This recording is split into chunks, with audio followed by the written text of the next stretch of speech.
พอฮึบฮึบ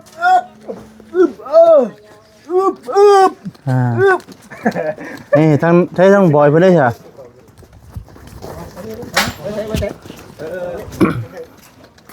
นี่แหละอ๋อเจอไปยังไงเพิ่นสิคุดมองได้ฮะพูดได้มองพูดได้ไก่เสาพูดแล้วพูดได้ยังทำเสาไปอีกก็ได้ดอกแห่งแต่แห่กับทรายเด้อเนาะที่ว่าเพิ่นยังบ่ทันได้เอามาชง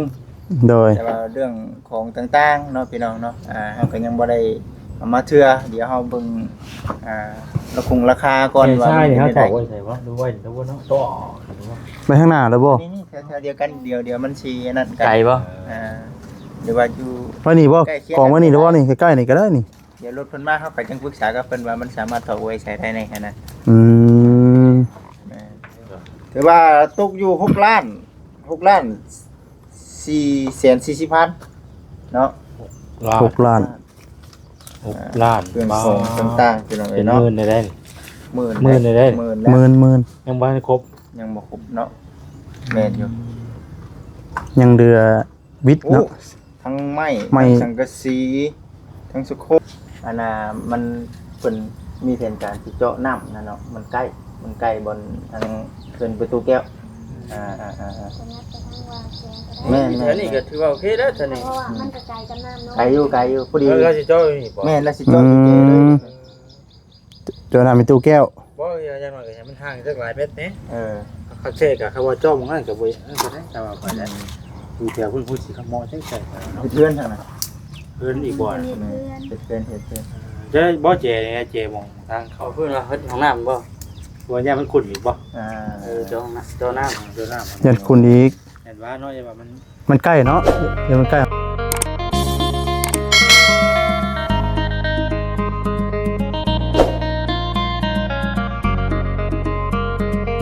พี่น้องเราตัดผ้าวันนี้เนาะตัวด่วนดีเนาะด่วนดีดิ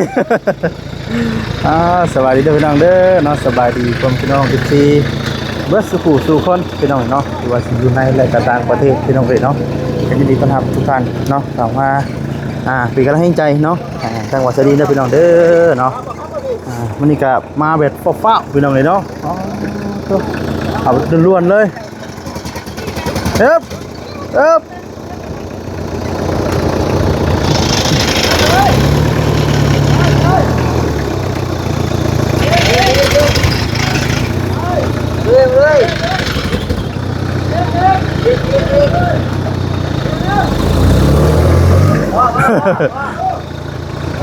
พอ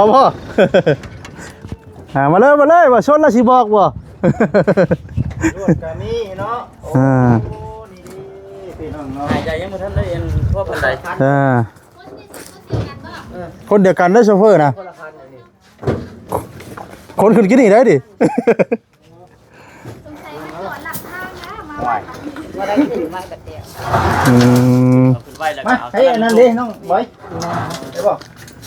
หัวจิตระวังเด้อครับ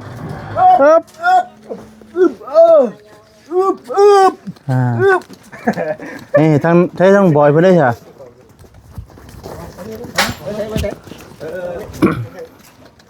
นี่แหละเจอไปยังไงเพิ่นสิคุดมองได้ฮะพูดได้มองพูดได้ไก่เสาพูดแล้วพูดได้ยังทำเสาไปอีกก็ได้ดอก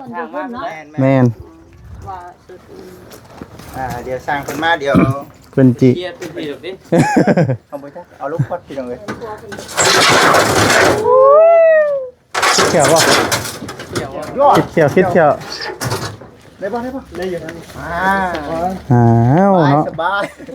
คนยันวัดจิตเมื่อยหลายขั้นดีเจเท่านี้เนาะเราอยู่สมกับว่าเใช่คำว่าเจ้ได้บ่ทีเด้พอดีเพิ่นบ่เอิ้นเจ้ได้แม่นแต่ธรรมดาเฮานี่แม่นบ่ได้กินก็เพิ่นบ่ได้เอิ้นเจ้ได้แม่นพี่น้องนะทอมันไปลงไว้6ท่อนเนาะว่าจิตเนาะเพราะแปลว่าเอาอันนี้ขึ้น บุกเลยเนาะ เป็นตัวนี้เป็นท่อนะบ่มีข้างอย่างเดียว เทไปเลยนายกว่าลูกครับ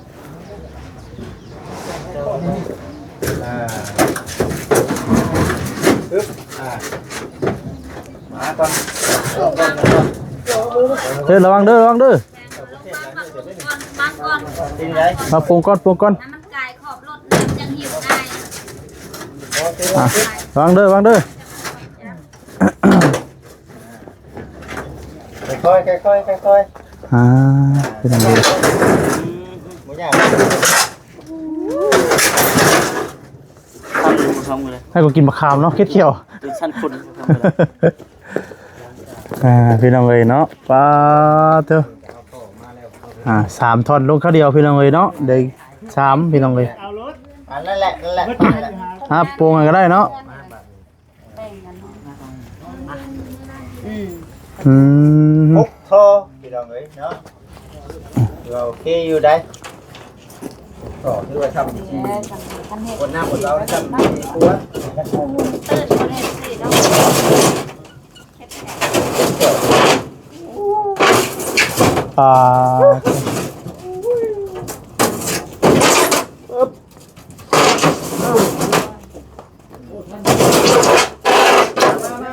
มาดิ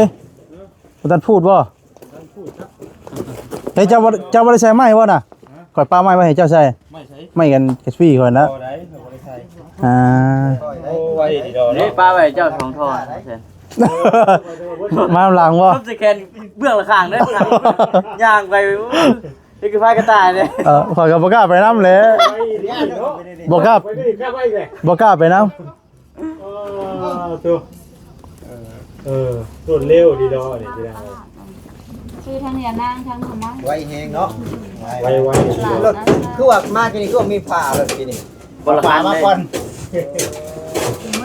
ผมว่าอยู่ ออกมาทอด10 นาทีได้นี่น่ะบ่ได้หอดแล้ว มาใส่คันนั้นมันต่ำ บ่อยู่กับบ้านเพิ่นเองเลยเด้พี่น้องเอ้ยเนาะ ใกล้ดิ มันก็บ่ได้ไกลเด้ ถ้าเป็นการเรือ2 คันดิที่นี่คนละคันเลยเนาะ แม่นกินนี่สีฟ้าบ่นี่สีเขียว ไม่แต่คันเล็กเซ่ คันหาเงินได้ดิน่ะ ง่ายดิ ตัวบ่ไงกับบุกบืนนะ คันเจ้าสิเอา เก้าเอามาใส่ คันเจ้าสิเอางามตัวนี้เจ้าบ่กล้าใช้ครับ กล้าใส่ได้บ่ คันบุกเบิกได้นี่น่ะ พูดเสาลงมือซื้อลูก โดนเงินล้านได้นี่นะ 5แสนบาทได้ เออ จะรวย รถ ทู่เสียงน้ำมือเอา รวย ดีแล้วพอได้เรียนรู้แก่ๆแหละ ถอยจ้าแล้วเนาะเจ้าเนาะ เดียวกันนี่ว่ะ ค่อยวัดบ่ซื่อๆอยู่นะเป็นซื่อๆอยู่ข่อย มันคือพิษกันแต่กับกาบใหม่ วัดแก่นบ่ เงียบรถเกินโตจะมันเป็นยัง อ เข้าใจคือกัน กราบน้ำไม้นะ แต่คือแท้ชื่อก็ยังเงียบไปเลยตัวดิ แห่กับไส้ ยังเห็นกับใช้แต่ว่าให้ใช้พอก้อนว่ามานี่ อันดินแห้งไงเก่า ดินเห็นจังเข่าเนาะ พอมันหนักเนาะ ทางเบิ่งมืออื่นเนาะครับว่ามันแห้งเนาะ แสดงว่าที่นี่เฮา เฮ้ทราย ที่นี่ได้ธรรมดา ที่นี่บ่จิตบ่ ที่นี่เด้อ เก่าได้ บัตรเข้ามาก่อนยังจะอันเดียวนั่นวะเนาะยังเห็นกับใช้ ตัวยอได้เนาะ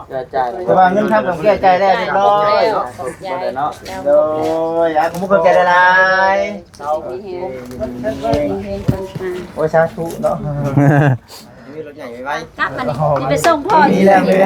นี่ครับเนี่ย ทางให้เขาเจ้า อ๋อ ขอบใจหลายขอบใจหลาย ขอบใจหลายเด้อ เนาะรถ ใจขอบใจ พี่น้อง ตรวจจัด ถ้ามันจบมาเหลือจะพอบ่อย ฮะ มาก็มันเนาะ งามแบบโฟกั ก็ สครับได้ เสริมมา เสริม เนาะ อยู่แล้ว ก็ใหม่ที่นี่ ก่อแล้วทางคอนกุ้มแล้วว่าจิตเห็นกุ้มบ่ครับบุญเพิ่นเนาะ อ๋อเด็กเราเสริมเนาะนี่เนาะเสริมมา ธรรมดาได้เนาะ เสียมจะได้มันนักเด้ บอกกับ เงินเขาตลอดเนาะ ตรวจบัตรเนาะ แค่มัน ตลอดพี่น้องเอ้ย แต่ อันเดียวกินดิ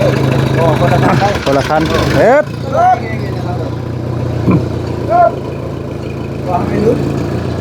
โอ้ประตูประตูประตูรุดประตูว่าแน่นโอ้ โคตรดีเนาะ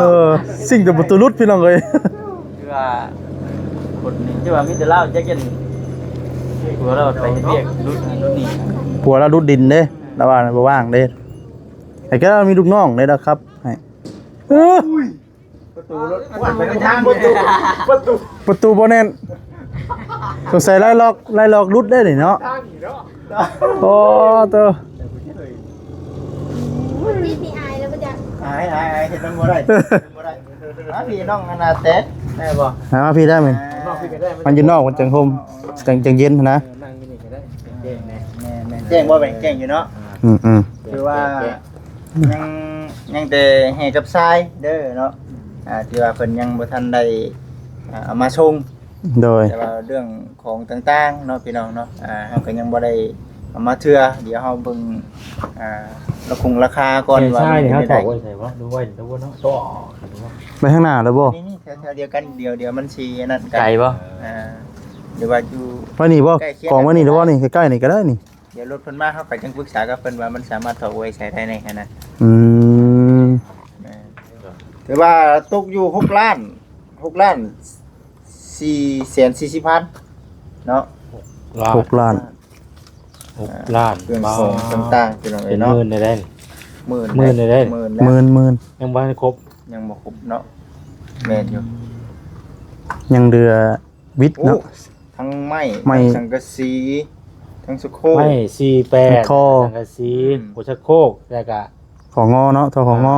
ของงอปูนแล้วก็ประตู ตูนปูโอ้ยังหลายอีกเนาะนี่ ไล่ก่อนล็อก นั่นน่ะ ได้ก่อนล็อก เพราะตอนนั้นก็สิบ่นักจำพวกนี้บัดนี้ แม่น มันก็แบบแบบคลองแบบว่ามันแบบว่า หนักๆเนาะ ของนักเข้าไปเอามาบ่ได้เด้ แม่น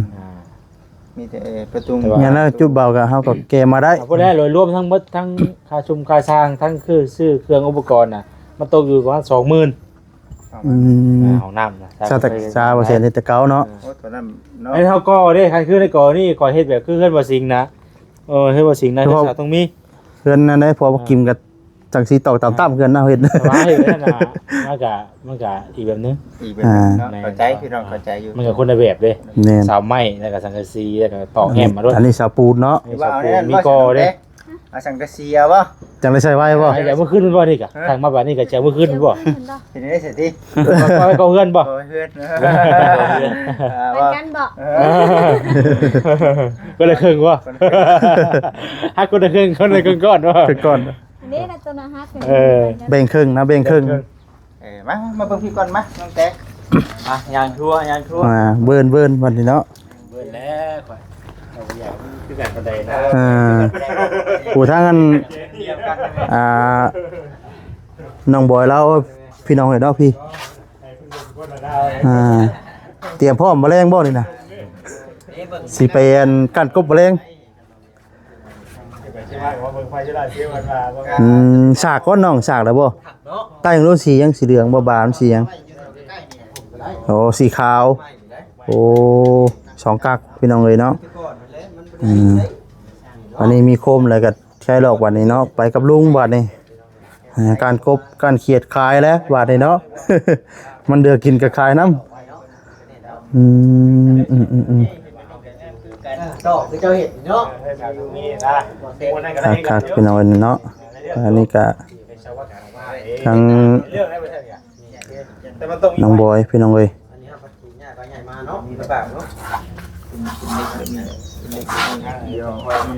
ให้ทางน้องบอยเราเป็นคมน้องเนาะเป็นยังไงบ่จิต บอกน้องเพิ่นไว้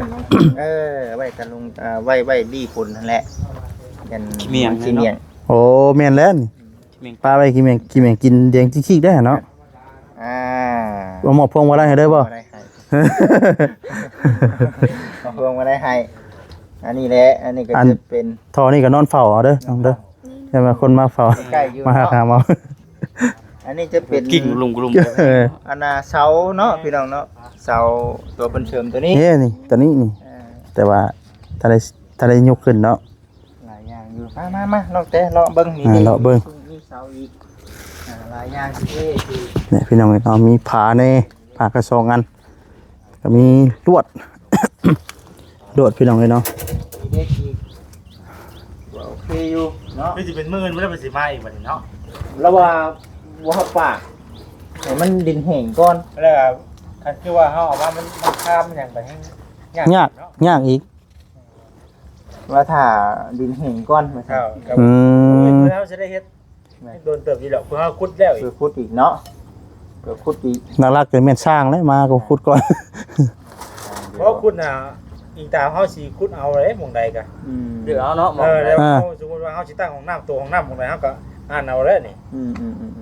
คือสร้างเพื่อกระทางเฮาคือเก่า เฮาสิใช้ที่หม่องใดเนาะ อยู่ใช้อยู่ว่าเฮ็ดหม่องใด อืม ก็บ่ได้เฮาคือเก่า เอานี่แหละดิ อืม เอาหม่องใดจะบ่จิต ดูเพิ่นครัวเขาอยู่นี่ห้องน้ำกับแวดเขาเลย อ่ะสักโคกก็สิขุด ตัวของน้ำอยู่นี่บ่ กระโถมัน แต่ว่าขุดอยู่เจนี่นี่ เนาะ เจบางปลานี่นั่นนี่ หรือว่าขุดมาหม่องพี่บ่ ไหนๆก็ได้ สิอ่ะปีนไปอะไรจะปีนมาสิบ่ ใส่ เอา2 เมตรลองโยกบังดูฮะ ตัวของหน้ามันให้มันเพียงนี่ระบ่น้องด้วยได้ อิง เรือ ตาม เป็นหลังทหารได้บ่เนี่ย มันได้บ่คำว่ามันอิงตามพื้นที่เฮาเลยอิงตามพื้นที่เพราะว่าย่านว่าคือเฮาเว้าในหั่นแหละกับมันเบิ่งสภาพตัวจริงตะกี้ว่าสิเฮ็ดอยู่บางหันได้เฮ็ดเป็นหลังแล้วย่านว่ามันเพิ่นมีแผนการสิเจาะน้ำนั่นเนาะมันใกล้บนทางเขื่อนประตูแก้วแม่น อันนี้ก็ถือว่าโอเคแล้วท่าน เพ นี่ ราะว่ามันกระจายกันน้ำเนาะ ไกลอยู่พอดี เราสิจ้อยนี่บ่ แม่นแล้วสิเจาะอยู่เจเลย เจอหน้ามีตู้แก้ว บ่อย่ามาก็ให้มันห่างจักหลายเมตรนี่ อ เขาเช็คอะเขาว่าจ้อมงั้นก็บ่นั่นก็ได้แต่ว่าไปได้ดูแถวเพิ่นพูดสิขโมยใช่ๆเนาะ เพื่อนทางนั้น เพิ่นอีกบ่ เพื่อน เพื่อน จะบ่เจเนี่ยเจมองทางเขา เขาเพิ่นว่าเฮ็ดห้องน้ำบ่ ตัวเนี่ยมันขุดอีกบ่ เจ้าห้องน้ำเจ้าน้ำ เดี๋ยวน้ำ ยันคุณอีก เห็นว่าเนาะอย่าว่ามัน มันใกล้เนาะอย่ามันใกล้ของน้ำ มันอยู่กลางเลยนี่ อืม มันก็น้ำ อันนี้ก็น้ำติแต่ว่าตัวนี้ก็สิใกล้กว่าน้ำบัดนี้ อ่ะก็มันโน่นเด้โน่นอยู่นี่ จะนี่บ่มุมนี้บ่เอายิงตามเนาะยิงตามซะนั่นดอก แต่ผู้ใจมัก แน่ ผู้ตามใจผู้โน้นเพื่อใจผู้มัก อ่า ใจมักคนใด อ่า ตามเนาะน้องเนาะตาม ติดตามเลย เอาบ่กล้าเอากล้องคิดกล้องเห็นมันเกิดปานใด แล้วก็แม่นอีก นี่ก็ได้คือน้องออกจากเป็น ด่า ค เพิ่ รัวน เลย ว่าแล้วเนาะมาบอกแล้วออกหลายเติมอยู่ได้กินอีกอ่ะ อ่า ออกเติมต้องอยู่กินเดียว เออเขากี่เห็นบ่ เขาบอกเขาสิเห็น ไปแล้วเติมอยู่กินเดียว คือว่าแล้ว น่าจังว่าเดี๋ยวถามมึงทางว่าความเป็นไปมันเป็นไปได้บ่ แต่จุ๊เจ้าที่จัดการเนาะจะเจ๊งอะไรก็ได้ เอา เบิ่งไปพี่น้องเนาะเดี๋ยววันเท่านั้นแหละสำหรับมื้อนี้ในเรื่องเครื่องของเฮาพี่น้องถือว่าดีใจนำน้องๆเพิ่นที่มีเครื่องของและอุปกรณ์ต่างๆ โดย ว่าสำเร็จแล้วคือสมกับที่ว่าเฮาบอกว่าผู้หลักผู้ใหญ่เป็นมอบหมายงานให้คือว่าสำเร็จเสร็จสิ้นอยู่ในส่วนของจุดนี้พี่น้องเอ้ยเนาะนี่คือว่าเฮาก็สิพยายามเฮ็ดของน้ำของในให้มันสำเร็จให้มันสำเร็จแล้วก็จังว่ากันอีกเทื่อเนาะน้องเนาะใดก็ได้ไปหาบอนนั่งขอบคุญขอบคุณทั้งผู้หลักผู้ใหญ่เพิ่นนี่แหละเฮาเนาะ นี่ขอนไม้รถแล้วนี่ขอนไม่ขอนไม้เนาะขอนเสา คนใหม่กินใหม่อยู่เด้ตอนนี้ ขอนไม้บ่จะได้ลุกเนาะ เฮ็ดได้ก็ได้เอากับบ่ได้มีหยังหลายน้องเอ้ยก็มีแต่ขอบคุญขอบคุณทั้งพ่อแม่เพิ่นที่ว่าซื้ออุปกรณ์เครื่องของน้ำให้แน่เนาะสำหรับเครื่องของมื้อนี้ก็ยังบ่ทันได้สำเร็จเสร็จสิ้นดอกแต่ว่าก็เอาสำหรับคลิปนี้หั่นแหละขอบคุณเพิ่นเด้อ ขอบคุณเด้อแม่ไว้เซ็นห้องน้ำให้ลูกเจ็บบ่ให้ได้ของไข่บ่มีแม่เฮ็ดให้ลูกมีขอหาคืนแม่ร้อยเท่าพันเท่าเด้อ สาธุเนาะ อยู่ดีมีแห้งคือกันอยู่ดีมีแห้งคือกัน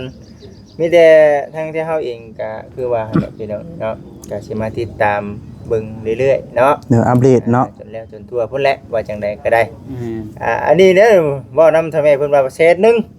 แต่สุดท้ายจ้ะ 2แท้โอ้ศพครึ่ง ตะกี้คือเดือนนี้เนาะ แต่ตะกี้ว่าเนาะ เสานี้เพิ่นว่าเท่าไหร่ก็ ต้น500 เอาต้น 500 3เซน3เซน5 3,500พุ่นนะ เอา2เซน5เบิ่งว่า ต้นละ500ดิ ขึ้นไปขึ้นไปเซนผู้ เพราะว่าน้อง ปลาไว้ พี่น้องให้น้องเดี๋ยวทั้งหมดสดีกสิเลาะเพื่อคือจังเฮือนก่อนพี่น้องเลย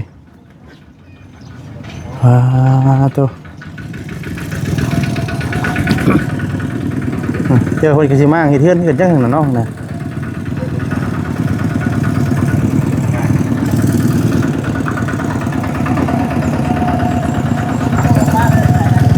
คนสิมาเฮ็ดเฮือนเป็นหมู่แล้วน่ะ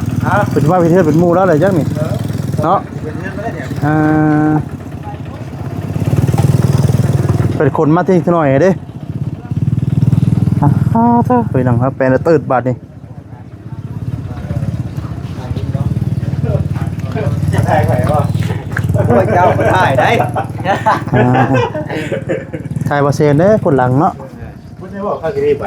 เนาะ นำมือเศร้านะเราจู้พื้นจู้ไป นั่งได้ได้บ่นี่ อย่าได้นำฮักได้ฮักได้ ว่าโด หักไหนจะหักเองแน่